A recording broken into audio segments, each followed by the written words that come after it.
Hey yo, what's up guys? Norm here and I'm back with another video. And today's video is going to be kind of different because I want to expand into Call of Duty as I play Borderlands as well. And today's video is basically a best class loadout for Warzone. I know I see a lot of best class loadouts, so this gun is the best, and the next day this gun is the best. But today I'm going to talk to you about the most versatile loadout that I've been having a lot of fun with. It's of course the MP7 and the new marksman rifle that just got released, the SKS. Okay, so upon purchasing the battle pass, you will receive the SKS at battle level 31. And the attachments I like to run on it, and I'm going to explain why for each attachment. I use the mono suppressor because you want to keep a low sound signature and it increases your range. This gun already dominates much as it is, and if you're popping off a lot of follow shots at a team who, let's say, who's trying to get to cover, they're going to take a lot of damage because first off, they're not going to know where the shots are coming from. They're just going to constantly take shots. They're going to take a lot of damage. And then squad, there's 4 people to shoot at, so you can just pop off a lot of shots. And if you don't happen to get the kill, your teammates can do the mopping up. For the barrel, I use the FSS M59. I don't know why it's unselected right here, but this is the barrel I use. It increases the range, it increases the bullet speed, and it helps recoil control. And one of the good things about this gun is putting this barrel on here, it doesn't make the gun extremely heavy. It feels more like almost like maybe like a scar. Like a scar will feel. It doesn't feel like, let's say, maybe a sniper. So the mobility is pretty good, and I was really surprised about that. The Commando foregrip, the very first one you unlock, is perfect for it. It really helps with the recoil. Even though the recoil, I feel it's not that bad. You can see right there that the accuracy is all the way up. It's really good. Of course, you need 30 round mags. That's self-explanatory. Now they had the 10 round mags, and this one is careless ammunition, but increases mobility. But when you're popping off a lot of follow shots, doing a lot of damage, you don't want this because you got to reload. It increases reload speed, but at the same time, you lose 20 rounds, and you don't really want that. I don't use no stock or no perk. Now, with the sights, I use the 4-time flip hybrid because the hollow sight with this gun is just amazing. It's perfect. You can get easy headshots with it. But for longer range, you can flip the hybrid scope on. Now, the reason I like using the holographics sight because you don't have the sniper glint. You don't have that light. So when you're shooting with a high power rifle like this and they're constantly getting hit a lot of damage, they're going to think, oh, it's a sniper. But really and truly, just a marksman rifle. And it keeps you from being noticed. And it keeps the enemy team trying to figure out where you are. And by that time, somebody is knocked and I can put the pressure on that team. But if I had to choose, you can pretty much use any sight you want whenever you start playing with it. You can tell how you feel. I use the VLK 3x optic. It's okay, but I feel like the gun kicks a little bit too much for the little small red dot. But that's another good sight to use. That would be a better sight to use if you was playing regular multiplayer. Moving on to everything else, you know the MP7. There's a million videos with the MP7. I'm just gonna show you what I have up on it. I'm not gonna waste time here. Whatever you put on it is gonna dominate regardless.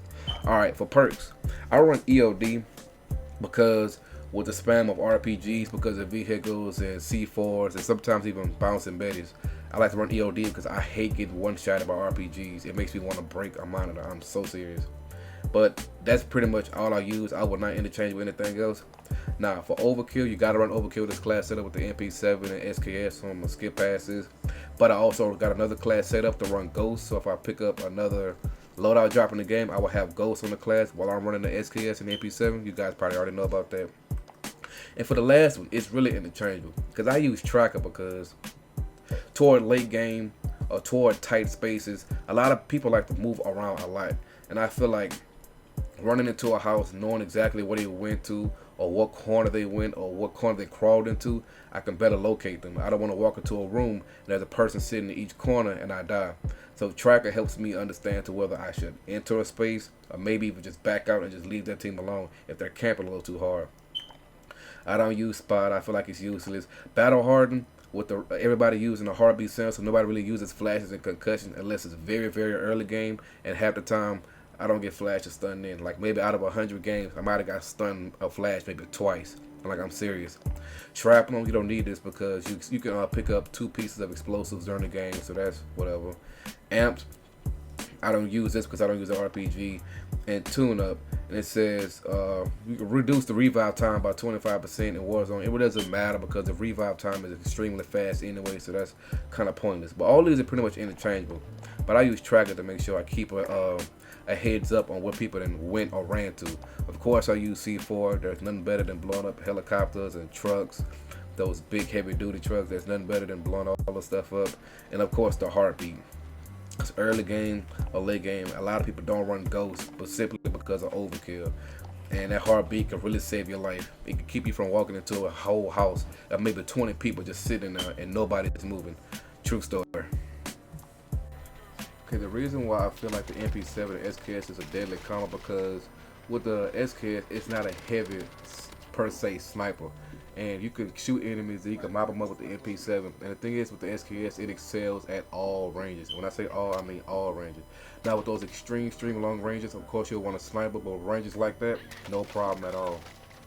And if you get caught with somebody close up on you, like such right here, you don't, it's not necessarily caught with your pants down because the gun has a high fire rate, the recoil control is manageable with the attachments, and you can knock them down. And easy follow-up shots, not a lot of recoil, it's easy. Anybody can use this weapon. Tracking enemies is super easy. Like I said, the holographic sight is amazing. Shooting, moving target. Look at this clip. Like, I broke 2 shells, and I managed to knock one. Like, they were so tore up to the fact that when we went to investigate where I knocked them at, they had left. It was a party and they had pulled them. They had left the game. Another great perk or plus about this gun is that you can put down multiple enemies within seconds. This is not like other marksman rifles where you have to account for a lot of recoil. That's what makes this gun so great. Like in this clip right here, I'm putting a lot of pressure on 2 people, and there's nothing they could do about it because this gun is so accurate. Like I'm putting down the exact same 2 people, and you can hear me in the second how excited I am. And like the dude raised up one more time, and I hit him again. See, that's what I talked about, the low sound suppression. Now, of course, I have to give you some bad with all this good, but the only bad that I could come up with this gun is the fact that it burns through a lot of sniper ammo. You can see in the right-hand corner how it's very low. And if your team or if your squad is running with a lot of snipers and marksman rifles, ammo sometimes might be scarce, but that really shouldn't be a problem considering the squads or trios. I just wanted to mention it because it does burn through it. But hey, using this gun is a lot worth it. And of course you'll come across ammo. Here's another clip. I'm downing them at long range. Look at the easy, quick, no low recoil follow-up shots. It's amazing. And this is my favorite clip. Like, look at them. They're panicking. Where am I getting shot from? Where am I getting shot from? And before you know it, back to the lobby. But yeah, if anything, if y'all like the video, make sure to leave a like. Leave a comment if you're going to use the SKS or try to use it or how you feel about it. Sub if you like the video, if you're brand new. And I'm going to catch you on the next one. Thanks for watching and peace out.